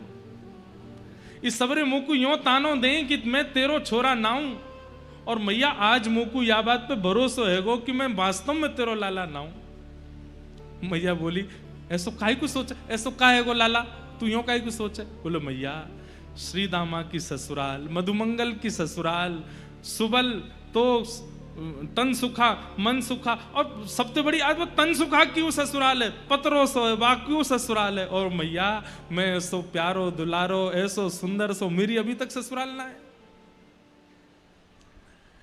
यह बात को सुन करके मैया तो लाला को हृदय से लगा, अरे मेरो लाला झूठ बोले हैं दारी के, श्रीदामा की ससुराल है बाकी इनकी ससुराल ना है लाला, बाकी सबरे तो झूठ बोल रहे हैं तोते। मैया तेरी भी ससुराल है? मैया बोली लाला जे घर मेरो ससुराल ही है। अच्छा मैया और नंद बाबा क्यों ससुराल है? बोले हाँ उनकी ससुराल है। और दाऊ दादा की? बोले ना दाऊ दादा की ना है। ठाकुर जी कूद के गए दाऊ दादा के पास, दाऊ दादा को हाथ पकड़ के लाए, भैया चल। बोले कहाँ? घर छोड़ के जा रहे हैं, ससुराल ढूंढ के आवेंगे अपने। मैया यशोदा बोली लाला तू कैसी बात करे? अब तो ठाकुर जी हट करने लगे, सिर मूड मारन लगे पृथ्वी पे, और बोले भोजन ना करूंगो, सोऊंगो ना, तेरी गोद ना आऊंगो, कछु ना करूंगो, पहले मेरी ससुराल बता कहाँ है। और मैया अगर तेने मुंह को मेरी ससुराल नहीं बताई तो मैं श्रीदामा की ससुराल छीन लूंगो, भाई को अपनी ससुराल बना लूंगो। मैया ने जैसे तैसे करके बोले अच्छा एक काम कर। बोले कहा श्रीदामा जब अपनी बहू लेके आ जाएगो, अपनी ससुराल ते वापस आ जाएगो, तो बाकी बहू देख लियो, वैसी बहू तेरे काजे ले आऊंगा। ठाकुर जी बोले जी बहू कौन होवे मैया? मैया बोली ये और मैंने औगार लगा ली। औगार समझे? ये ब्रज भाषा है। औगार मतलब अब कैसे समझाएं औगार क्या है? जो बला, ये और मैंने बला लगा ली, पहली ससुराल के काजे लड़ रहा हो, बहू और बताओ कौन है? मैया बोली लाला। इतने में नंद बाबा आगे बोले मैं बताऊं लाला, यहां पे आ। गोदी में बैठ गए। बोलो लाला तेरी मैया है ना? बोले हाँ। जे मेरी बहू है। बाबा मेरी मैया तुमने बहू बना ली और तुम्हारी मैया मैं बहू बनाऊंगा। तुम्हारी मैया कहाँ है? अपनी मैया बताओ, उनको मैं बहू बनाऊंगा। सब लोग ठाकुर जी की बात सुन के ऐसी मधुर बात करें। इसीलिए तो श्रीमद् वल्लभाचार्य जी कहते हैं अधरम मधुरम वदनम मधुरम हसितम मधुरम चलितम मधुरम नैनम मधुरम रेणुम मधुरम मधुराधिपते अखिलम मधुरम। भैया द्वारिका के श्री कृष्ण वो राजा हैं, जगन्नाथपुरी के श्री कृष्ण वो जगन्नाथ हैं, वो नाथ रूप में विराजमान है। बद्रीनाथ के श्री कृष्ण तपस्वी भगवान हैं, दक्षिण के रंगनाथ हैं, लेकिन हमारे वृंदावन के वो तो ऐसे ही हैं। उनके सामने जाकर के लोग बाग कितनी बड़ी बड़ी बातें करते हैं, हमारो बिजनेस चलवाए दो, हमारे काम बनवाए दो, हे बिहारी जी हमारो। बिहारी जी नाए जाने कायते बिजनेस के, बिहारी जी नाए जाने ये सब कहा बात कर रहे हो। उनके सामने तो बालकन वाली बात करो, वो बालक हैं। वृंदावन के श्री कृष्ण तो मधुर कृष्ण हैं, उनके सामने जाकर के सारे संसार के प्रपंचों की चर्चा मत करो। प्रपंचों की चर्चा करने के लिए और भी लोग हैं। वृंदावन श्री कृष्ण के पास जाके तो जैसे एक छोटे बालक, अभी कोई आपके रिश्तेदार का छोटा बालक आ जाता है, उसको आकर के आप ये बोलते हो क्या आजकल तो भैया हमारा मुनाफा नहीं चल रहा है, बढ़िया प्रॉफिट नहीं हो रहा है, बहुत लॉस जा रहा है। सेकंड क्लास का बालक बोलेगा ये क्या होता है, ये आप क्या कह रहे हैं? बेटा आजकल शेयर मार्केट बहुत गिर गई है, सोने का दाम इतना हो गया है, चांदी का इतना बढ़ गया है। मम्मी के पास, मम्मी चलो यहाँ से, ये तो अंकल कैसी बात करते। ऐसे ही ठाकुर जी हैं, वृंदावन के श्री कृष्ण लाला हैं। वृंदावन के श्री कृष्ण लाला से लेकर के रास बिहारी तक ही रहते हैं, उसके आगे की लीला श्री कृष्ण वृंदावन में नहीं करते। तो इसी मध्य में ही हमको लीला में प्रवेश करके वृंदावन जाना चाहिए। हम इन्हीं लीलाओं का चिंतन करते हुए जाएं। घर कैसे बनता है, व्यापार कैसे चलता है, परिवार व्यवस्थित कैसे होता है, ये वृंदावन श्री कृष्ण को नहीं पता। अब बात वो है भैया, जानते तो वो सब हैं, लेकिन हमें नहीं बोलना है, वो लाला है।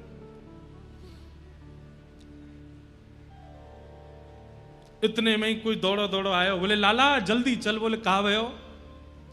श्री दामा ससुराल ते आएगो, बहू लेके आयो है। ठाकुर जी तुरंत दौड़े, मेरी पीतांबरी कहाँ है, मेरी कारी कमरी कहाँ है, जल्दी लाओ पहन के। मैया बोली लाला कहा करेगो बहू को? बोले मैया मक्खन जैसा होतो को खावे को खाऊंगो। लाला बहू खावे की चीज ना है, बहू तो देखवे की है, और फिर तेरा ब्याह है जाएगा ना, फिर तू सब समझ में आ जाएगी। ठाकुर जी दौड़ करके गए, यहां श्री रामा अपनी बहू लेके, माधवी लेके आयो है। माधवी की माता जी ने माधवी को समझा के भेजा। बोले तू वापस अपने ससुराल जा रही है? बोले हाँ। सब चीज को ध्यान रखियो लाली, सास की बात मानियो, ससुर की सुनियो, पति की यूं करियो, आदि आदि सब बातें कहीं। और बोली तू एक बात तो गांठ बांध के जा। बोले कहा? बोले तेरे जो पति हैं श्रीदामा, इनको एक सखा है, वाको नाम है कन्हैया। बोले हाँ।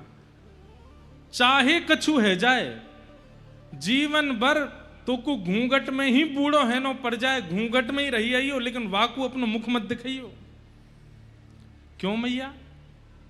अरे मैंने ऐसी सुनी है कि वृंदावन में वो कन्हैया नेक्सो वो जाको मुख देख ले या जाको अपना मुख दिखाई दे, वाको पातिव्रत धर्म आदि सब नष्ट हो जाए, वो वही को है कि रह जाए। माधवी ने तो तभी घूंघट कर लियो, और घूंघट करके गांठ बांध दी। बोले मैया मैं सौगंध खा के कह रही हूं, मुख नहीं दिखाऊंगी। बंधुओं एक बात बोलें, माताओं का बहुत बड़ा रोल होता है अपनी बेटी के ससुराल को सुरक्षित करने का। बेटी के मतलब बेटी की मां का, उसकी कैसी शिक्षाएं बेटी लेती है और अपने ससुराल में जाकर के कैसा व्यवहार करती है, इस पर मां को बहुत ध्यान देना चाहिए। आप कहेंगे महाराज जी ये बेटान ने क्यों नहीं समझाओ, बेटी ने क्यों समझाते रहते हो मंच से? भाई देखो समझाया उनको जाता है जिनके ऊपर जिम्मेवारी होती है। जो खाली बैठे रहते हैं उनको क्या थोड़ी समझाया जाता है? जिन पर कोई काम धंधा ही नहीं है, वो बस बैठने आए हैं, ऊधम करने आए हैं, ऐशो आराम करने आए हैं, उनको क्या समझाना है? पर जिनको संभालना है, जो व्यवस्था प्रमुख है, उनको समझाया जाता है। माताओं के ऊपर बहुत बड़ा दायित्व है, इसलिए उनको समझाते हैं, समझाया। लेकिन ऐसी शिक्षा नहीं देनी चाहिए जैसी माधवी की मां ने दी है।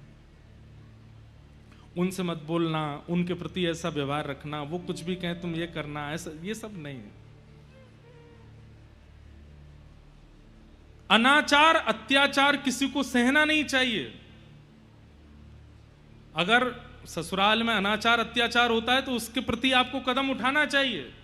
लेकिन कई बार ससुराल पक्ष के लोगों का व्यवहार अलग अलग होता है। नया घर है ना आपके लिए, तो उस व्यवहार को समझना चाहिए कि भाई सब लोग हमारे अनुकूल नहीं हो सकते, हम थोड़ा समझें इनका व्यवहार, इनकी विचार, और उसके अनुकूल से हम फिर प्रतिक्रिया दें।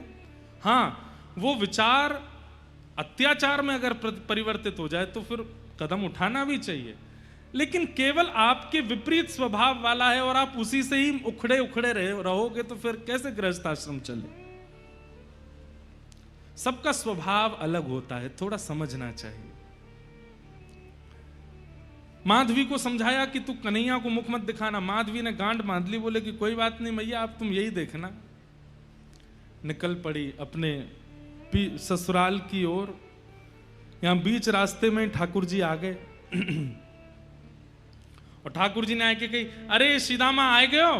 बोले हाँ। कैसी लगी ससुराल? बोले लाला जब मिलेगी तो को तो पता चलेगी कितना सुख मिले ससुराल जावे में। ससुराल जाने में इतना अच्छा क्यों लगता है लोगों को?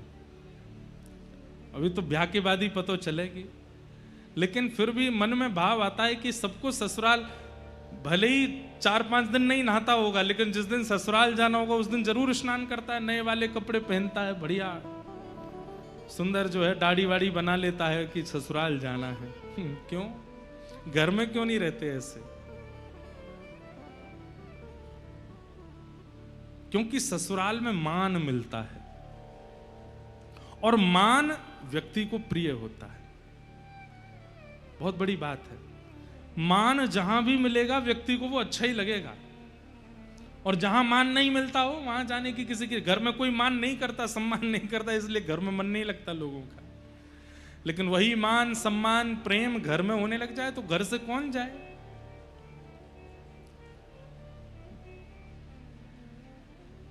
ठाकुर जी बोले अच्छा बहू कहां है? बोले पीछे बैठी है। सीदामा ने इशारा कियो, बोले अरे माधवी मेरो सखा है कन्हैया, या को मुख दिखाए दे। जैसी सुनी कन्हैया आ रहे हैं महाराज, घूंघट लेकर के ऐसे पकड़ करके माधवी बैठ गई। बोले ये तो वही है जिसके लिए मैया ने मना किया। हाथ पांव कांपने लगे। जिनका मुख देख करके सारी पीड़ाएं दूर हो जाती हैं, सारे कंटक दूर हो जाते हैं, वो सामने खड़े हैं और माधवी अपना मुंह बंद करके, घूंघट करके, आंख बंद करके खड़ी है। नंद जी को छैया, बलभद्र जी को भैया लाल, या को मुख देखे ते कटत यम फंद। जिसका मुख देखने से यमराज के फंदे कट जाते हैं, उसके मुख को देख करके माधवी मुख दिख रही है अपना।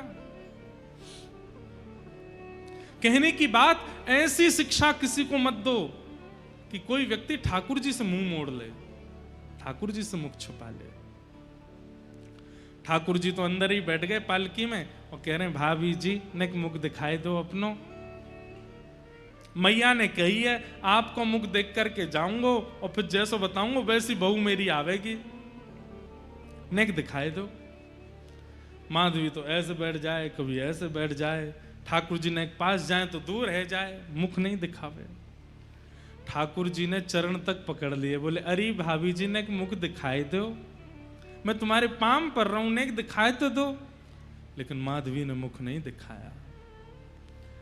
नन्हे से गोपाल जी को क्रोध आ गया। बोले बड़ो गुमान करके बैठी है अपने मोहड़े को, तेने मुंह को मुख नहीं दिखायो ना, आज इतनी याचना करने पर भी मुख नहीं दिखायो। मैं तो को वचन दे के जा रहा हूं, एक नहीं 2-2 जन्मन तक याचना करेगी तब भी मेरो मुख नहीं दिखेगा तो को, और युगन तक प्रतीक्षा करेगी तब भी मेरो मुख दिखेगा नहीं तो को। बड़े बड़े कष्ट सहने पड़ेंगे, बड़ो श्रम करना पड़ेगा तब जाकर के मेरो मुख दिखेगा तो को। माधवी बोल पड़ी, मैं क्यों तड़पूंगी तुम्हारे मुख देखवे को? मोह तड़पे की आवश्यकता नहीं है, चले जाओ, कभी मुख मत दिखाइयो अपनो। ठाकुर जी बोले ये तो समय बताएगा, और ऐसो कहकर के ठाकुर जी चले गए। माधवी को तो लगी आज जैसे जान बची हो, लेकिन कौन जानता था कि वो किस भाव से वंचित हो रही है। लौट करके माधवी जब अपने ससुराल पहुंची, रहने लगी वहां पर। अब तो स्थिति ऐसी है कि गोपियों के साथ यमुना जल भरने जाती है तो गोपियां कृष्ण की बात करती हैं, लौट करके घर आती है तो सास ननद कृष्ण की बात करते हैं। रात्रि में कहीं घूमने जाती है, बैठती है सखियों के बीच में तो वहां भी कृष्ण की बात करते हैं। अरे तेने देखी नंद को लाला आज कहां पहन के डोल रहा? अरे तेने देखी नंद के कन्हैया ने वाह वारी गोपी के यहां जैसे ऐसे लीला करी। माधवी कहती है तुम पे और कोई बात नहीं है, तुम्हारे अपने पति हैं, तुम्हारे अपने बाल बच्चे हैं, वो नंद जी के लाला पर पुरुष की ओर ऐसी कुदृष्टि क्यों रखती हो?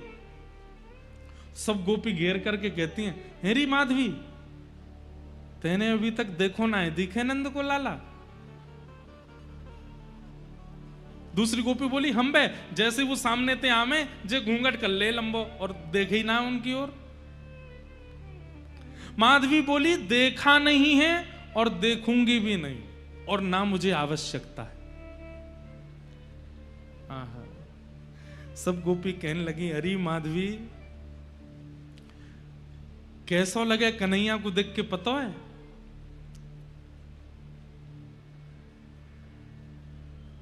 जैसे अंधे को मिल जाए ज्योति, निर्धन को मिले हीरे मोती, जैसे पतझड़ में फूल खिल गया, मेरा सांवरा मुझे मिल गया। जैसे प्यासे को पानी मिल जाता हो, अंधे को नेत्र मिल जाते हो, निर्धन को मोती रत्न मिल जाते हो, और पतझड़ में फूल प्रकट हो जाते हो, ऐसा ही लगता है कृष्ण को देख करके, कृष्ण को सुन करके, कृष्ण के बारे में जान करके। माधवी उठ खड़ी हुई, ना तो मैं अंधी हूं, ना मैं बहरी हूं, और ना मैं प्यासी हूं, तुम देखो, मुझे नहीं देखना। अब तो माधवी अकेली जाती है जल भरने के लिए, अकेली बैठी रहती है। क्यों? सबके बीच में जाऊं तो कृष्ण की बात करते हैं। ठाकुर जी दो कोई मिलते हैं, एक बात तो लिख ही लेना, या तो वो जो 24 घंटा इनको सोचते रहे, और या वो जो इनते दूर ही दूर भागे। ये दो कोई मिलते हैं, बीच वाले तो कई बार मझधार सी में ही रह जाते हैं। ये दो कोई पकड़ते हैं, या तो एक वो जो श्वास श्वास पे इनको बचता है, या एक वो जो इनसे जितना हो सके दूर भागने की कोशिश करता है, उसी को पकड़ते हैं। आज ठाकुर जी ने मन बना लियो कि आज या माधवी को अपने रस को आस्वादन कराऊं। अब देखो, लीला रूप में तो कुछ भी चल रहा हो, लेकिन ठाकुर जी को पूरे विश्व को प्रेम की पराकाष्ठा दिखानी है मीरा के रूप में, इसलिए मीरा का निर्माण कर रहे हैं ठाकुर जी। आज ठाकुर जी ने मन बना लिया, बोले आज या माधवी को दिखाई दूं मैं। रात्रि में सोई है, और तभी सोते हुए ठाकुर जी ने अपना जैसे मानो जैसे प्रेम जाल फैला दिया हो आसपास। रात्रि के 2-2:30 बजे हैं, और 2-2:30 बजे ही माधवी को ऐसा लगने लगा कि भोर हो गई है और मेरे जल भरने जाने का समय हो गया है। और उठ करके खड़ी हो गई माधवी, तुरंत अपने वस्त्र आभूषण पहने और पहन करके मटकी लेकर के निकल पड़ी यमुना जी की ओर। आगे पीछे देखती है कि आज हलचल नहीं हो रही है, आज कोई भी गोपी अभी तक उठी नहीं है। अरे सूर्य उदय होने वाला है, अभी तक कोई जागी नहीं। मंदम मंदम सुगंधी बह रही है, वातावरण बड़ा पवित्र है, मन रूपी मन में जैसे एक विचित्र जैसा आनंद हो रहा है। आज माधवी को वायु का स्पर्श करके रोम रोम पुलकित हो रहा है, लेकिन अभी तक प्रेम प्रकट नहीं हुआ। क्यों? क्योंकि प्रेमी श्री कृष्ण नेत्रों से दिखे नहीं है, कानों से सुने नहीं है। मन में विचार कर रही है, आज कितना अच्छा मौसम है, आज कितना अच्छा वातावरण है। यमुना जी के समीप गई। आज यमुना जी प्रिय लग रही हैं, वृक्ष वल्लरियां प्रिय लग रही हैं। वही वृंदावन जिसमें वो हमेशा से रहती है, आज वो वृंदावन कुछ ज्यादा प्रिय लग रहा है। यमुना जी में जल तो कम भर रही है, बार बार मटकी में भरती है और फिर खला देती है, फिर भरती है, फिर खला देती है। ये प्रेम के लक्षण प्रकट होने लगे माधवी के चित्त में। अंत तो गत्वा सोचने लगी, अरे इतनी देर रह गई, अभी तक मैंने जल ही ना भरो, जल्दी चलूं। जल भर के और जैसे ही उछालने लगी, वही मटकी है जो रोज लेकर के जाती है, लेकिन आज वो मटकी इतनी भारी हो गई कि माधवी से उठ नहीं रही है। खूब प्रयास कर लिए, कभी इधर से उठावे, कभी उधर से उठावे, कभी नीचे से उठावे, लेकिन मटकी ना उठे। मन में सोचने लगी, अरे इतनी भारी कैसे हो गई? दूर दूर तक कोई गोपी भी नहीं जो सहारा दे दे तो उठा लूं। मन में सोचने लगी, कोई आ जावे, नेक सहारो लगा दे सो ये मटकी उठ जाएगी। इतने में ही ललित गति विलास बल गुहास प्रणय निरीक्षण कल्पितो रुमान कृतमनुकृतवत्य उन्मदान्ध प्रकृति मगन किलयस्य गोपबद्ध। पीतांबरी पहने, मधुर चाल, छम छम छम छम छम स्वर लहरियां सुनाई दे रही हैं। आज ये स्वर माधवी के कानों को जैसे मानो अति सुख दे रहे हों। माधवी कह रही है, अरे कोई तो आ रही है, कोई गोपी तो आ रही है। तो दूर से माधवी कहने लगी, हाँ जल्दी आ, अरे जल्दी आ बहन, अरे नेक मेरी मटकी उचाए दे। ठाकुर जी की छम छम छम चरणों की आवाज से पता चल रहा है कि धीमी गति से चल रही है। तो माधवी चिल्ला रही है, अरे तो कुछ सुनाई नहीं दे रही, नेक जल्दी से चल के आ। तो ठाकुर जी की जो गति है वो तेज हो रही है, छम छम छम छम छम जोर से चल रहे हैं। माधवी को सुनाई देता, हाँ बस आवे वारी है, आवे वारी है, आवे वारी है, आ गई होगी। और जैसे ही ठाकुर जी सन्मुख आए, पीतांबरी पहनी है, मोर पिछ लहरा रहा है, श्याम वर्ण की कांति है। और आए करके त्रिभंग लली श्याम सुंदर दोनों चरण अपने इधर उधर करके और एक दीवार पर टेक लगाए के दूसरा हाथ कमर पर धर के देख रहे हैं माधवी की ओर।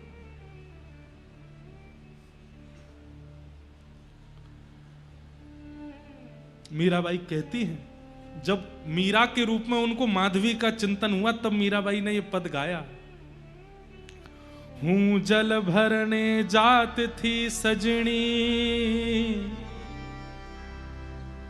कलश माथे धार्यो।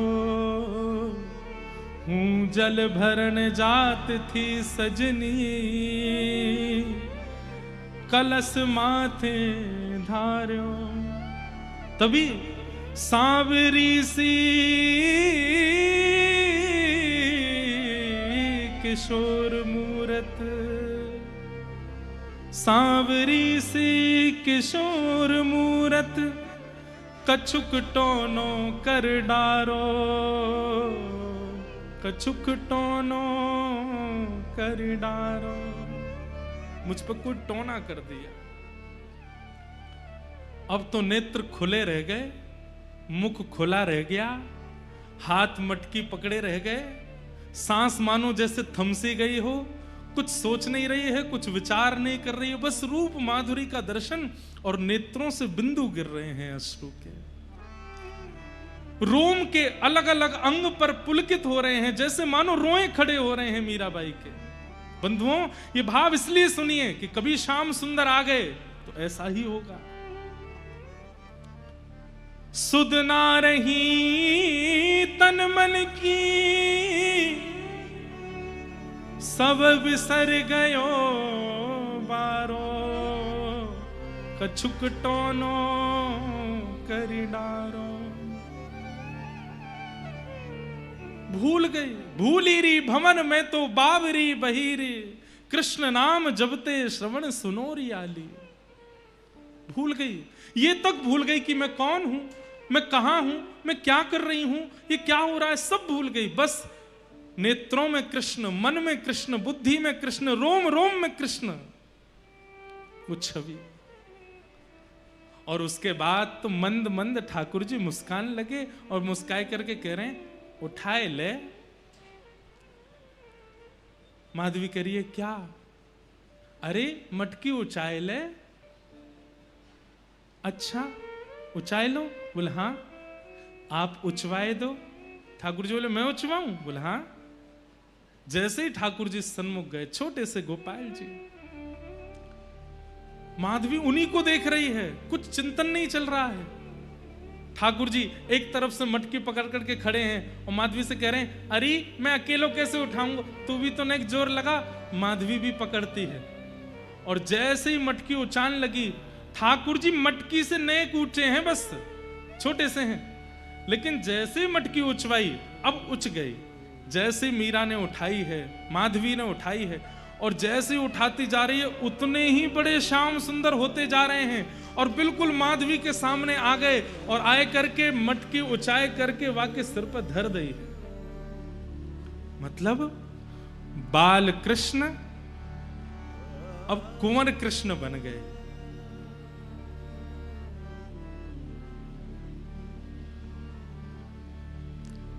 नेत्रों के ठीक सामने खड़े, होठ कांप रहे हैं, हाथ कांप रहे हैं, सोच नहीं पा रही है, सुध बुध नहीं है तन में। ठाकुर जी बोली उच गई? मीरा बोली हां, अब जाऊं मैं? माधवी कहती है नहीं मत जाओ, यहीं रहो, सन्मुख रहो। ठाकुर जी बोले तेने तो मुख नहीं दिखायो ना मोकू, अब मैं हूं नहीं दिखाऊंगा। और ऐसा कहकर के ठाकुर जी जा रहे हैं और माधवी रो रही है।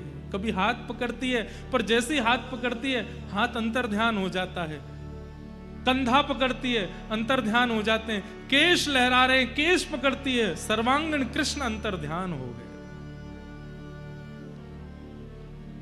अब तो वो माधवी व्याकुल हो गई, मटकी दूर गिरी है, जल फैल गया है, ढूंढ रही है, कभी किसी गली में जाती है, कभी किसी द्वार पर। अभी आधी रात हो रही है, सब ब्रजवासी सो रहे हैं और माधवी ढूंढ रही है कहां चले गए श्याम सुंदर। नंद नंदन पिया कपट जो कीनो, नंद नंदन पिया कपट जो कीनो, निकल गयो निकल गयो निकल गयो छल करके जादू करके जादू करके जादू करके हो जादू करके हो पिया कित गयो जादू करके जादू करके कित गयो जादू करके। बस निर्माण हो गया एक प्रेम की ऐसी धारा का, जिस धारा में आज तक गोते लगा करके कितने जीव प्रेम की गति को प्राप्त कर लेते हैं। मोर मुकुट पीतांबर सोहे, मोर मुकुट पीतांबर सोहे, मोर मुकुट पीतांबर सोहे, मोर मुकुट पीतांबर सोहे। कबहु न मिले कबहु न मिले कबहु न मिले अंग भर के जादू करके जादू करके जादू करके हो जादू करके हो पिया कित गयो जादू करके जादू करके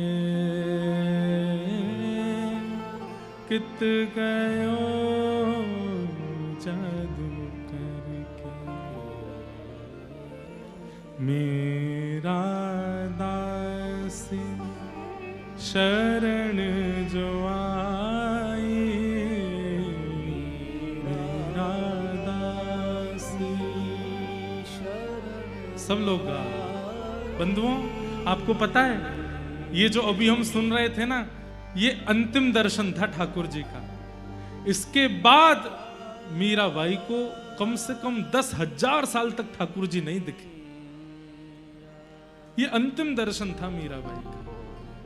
इसके बाद पदों में जो भी गाया मीराबाई ने, वो इसी दर्शन का भाव गाया है। यही दिखे हैं बस ठाकुर जी, इसके बाद दिखे नहीं है ठाकुर जी। इतना लंबा विरह शायद किसी ने नहीं सहा होगा जितना लंबा विरह मीरा ने सहा।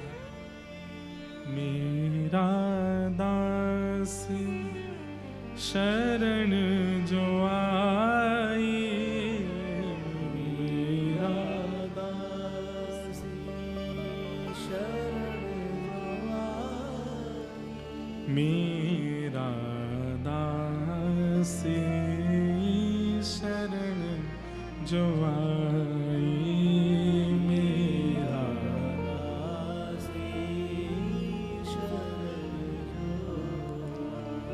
चरण कमल, चरण कमल, चरण कमल चित धर के जादू करके, जादू करके, जादू करके, हो जादू करके, ओ पिया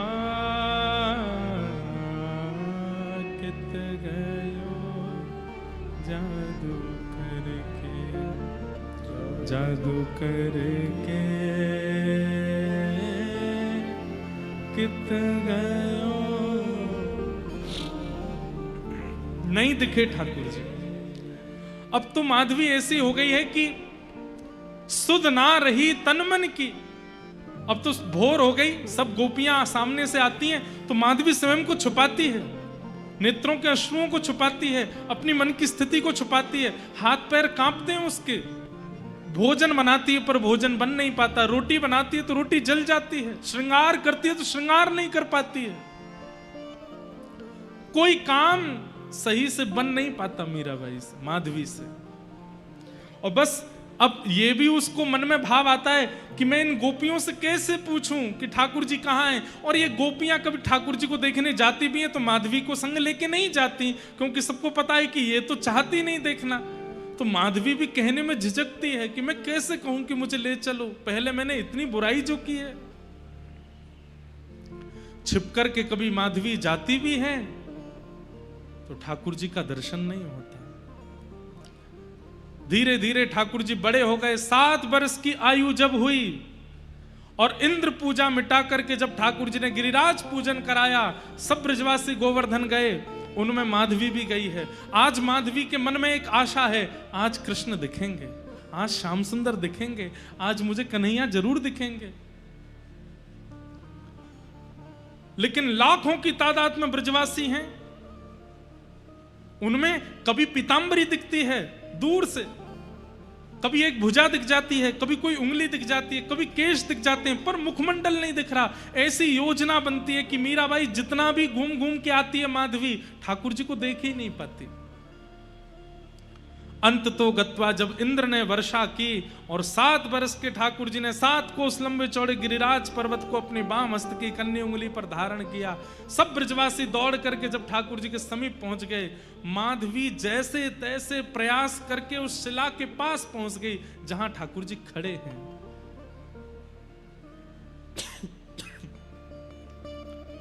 और जैसे ही उस शिला के पास पहुंच करके नेत्र खोल करके देखा है,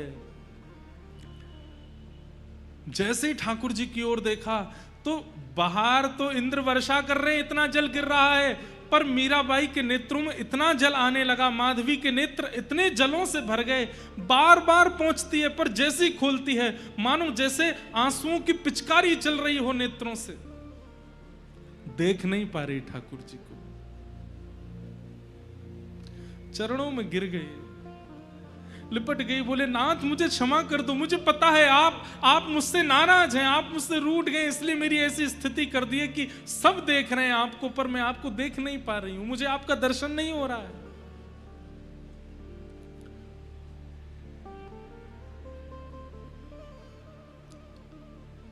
ठाकुर जी बोले, माधवी अब तो तोको मेरे दर्शन के काजे प्रतीक्षा करनी पड़ेगी। और कितनी प्रतीक्षा करूं? 4 वर्ष पहले आप यमुना घाट पर आए थे मटकी उचाने के लिए, अब अभी तक मुझे दर्शन नहीं हुए, और अब मैं सामने खड़ी हूं तो इतने अश्रु आ रहे हैं कि मैं देख नहीं पा रही हूं। अभी तो नेक और प्रतीक्षा करनी पड़ेगी। माधवी बोली, कितनी प्रतीक्षा? ठाकुर जी बोले, एक युग, एक युग की प्रतीक्षा। माधवी तो मानो जैसे बावरी हो गई हो सुनकर के।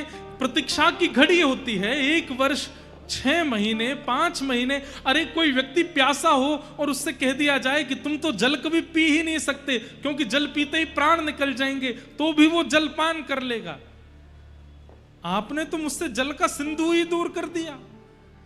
एक युग कोई प्रतीक्षा होती है।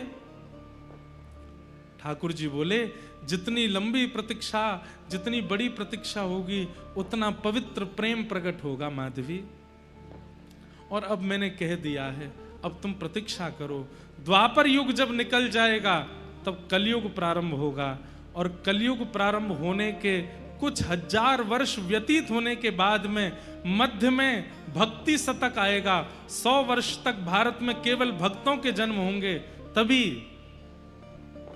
मेड़ता में तुम्हारा जन्म होगा और तुम मेरी परम भक्ता बनकर के वहां आओगी, और वहां आकर के तुम बचपन से ही मेरी स्थिति में रहोगी।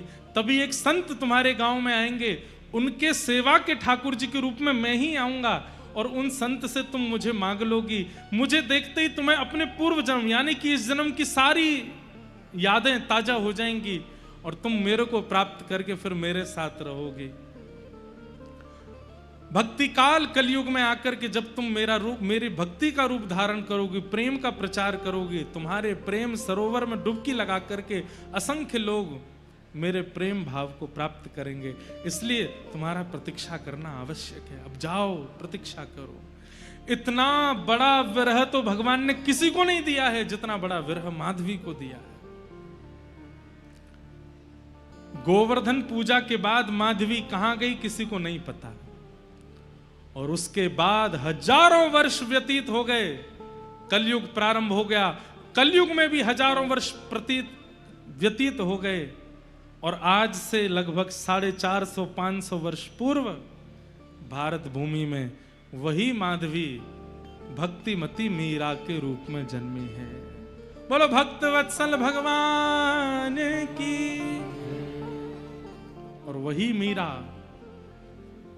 वैसे नाम तो उनका मिहिरा है, सूर्य की किरणों को बोलते हैं मिहिरा, नाम उनका मिहिरा है, पर जगत उनको मीरा बुलाता है। मिहिरा का जन्म हुआ, और वही मीराबाई जो ठाकुर जी का रूप नहीं देखना चाहती थी किसी समय पर, उनकी अब स्थिति कैसी हो गई है। बसो मोरे नैनन में नंदलाल, बसो मोरे नैनन में, मोर मुकुट मकराकृत कुंडल,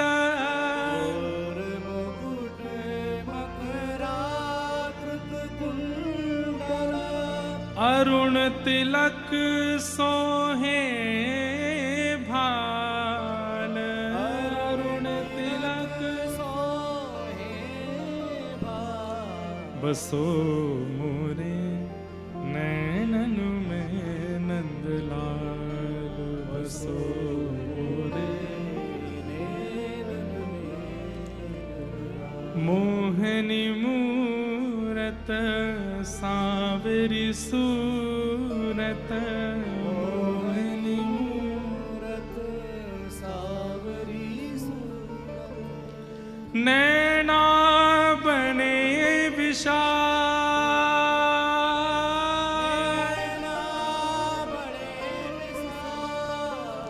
और अधर सुधारस मुरली राजत, अधर सुधारस मुरली राजत। और उर्वे जंती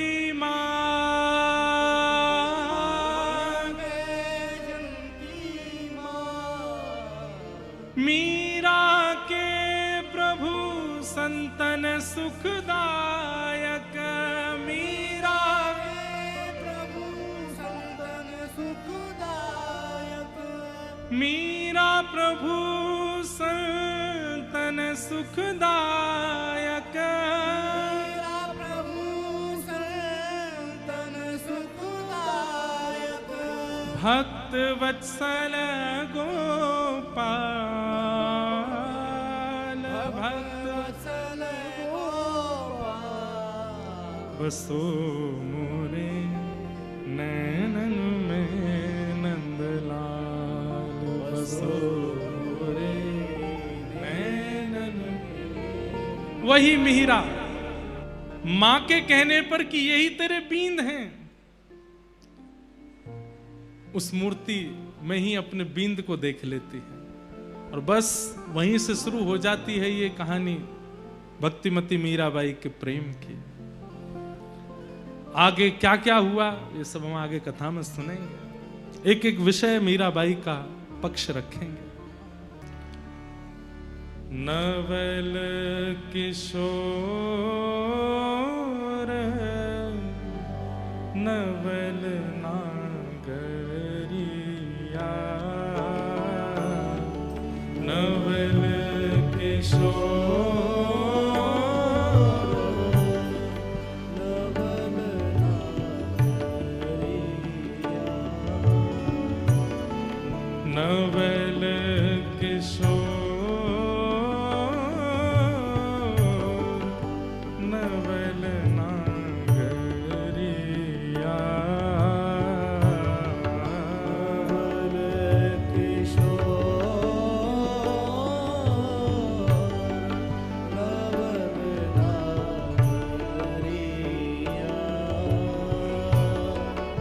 नवल किशोर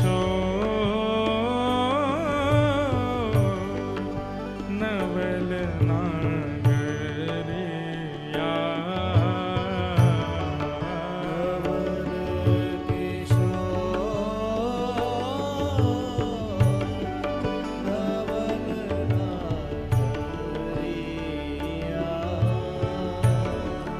नवल किशोर नवल नागरिया, नवल किशोर नवल नागरिया,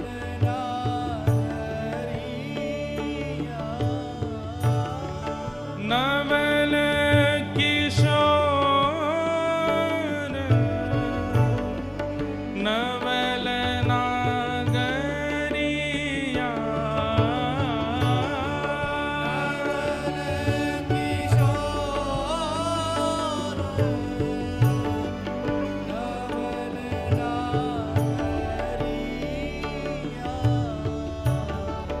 नवल किशोर नवल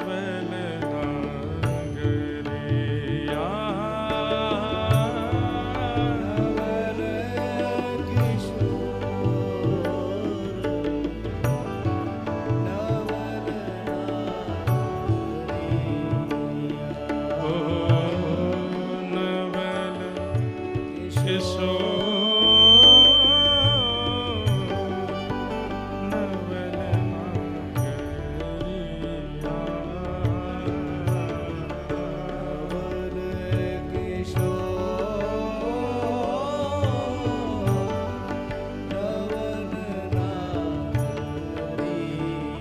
और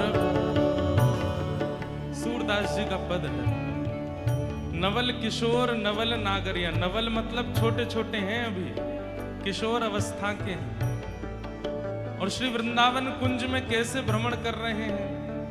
नेत्र बंद करके अनुभव करो उस भाव का। नवल किशोर नवल नागरिया, और कैसे दिख रहे हैं वृंदावन में। अपनी भुजा श्याम भुज ऊपर, अपनी भुजा श्याम भुज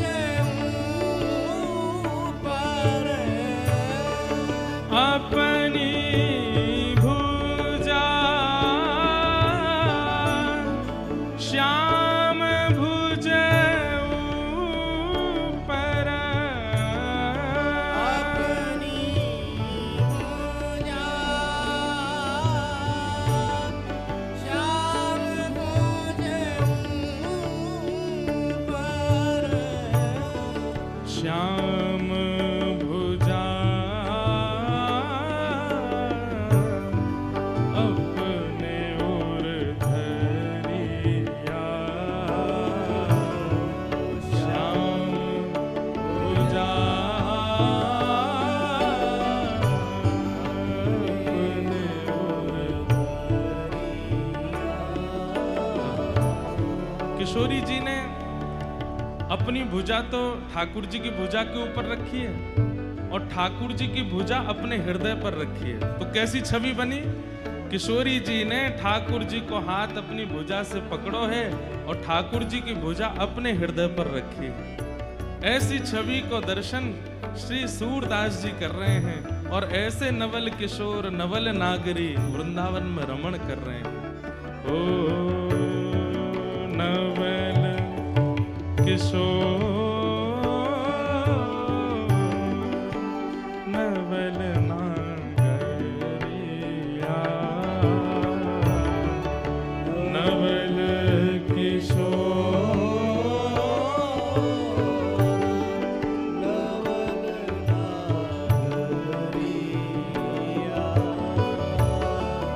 क्रीड़ा करत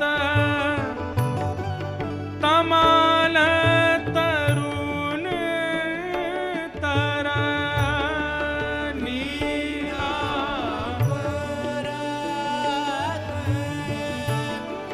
कमाल तरुण तर, हे क्रीड़ा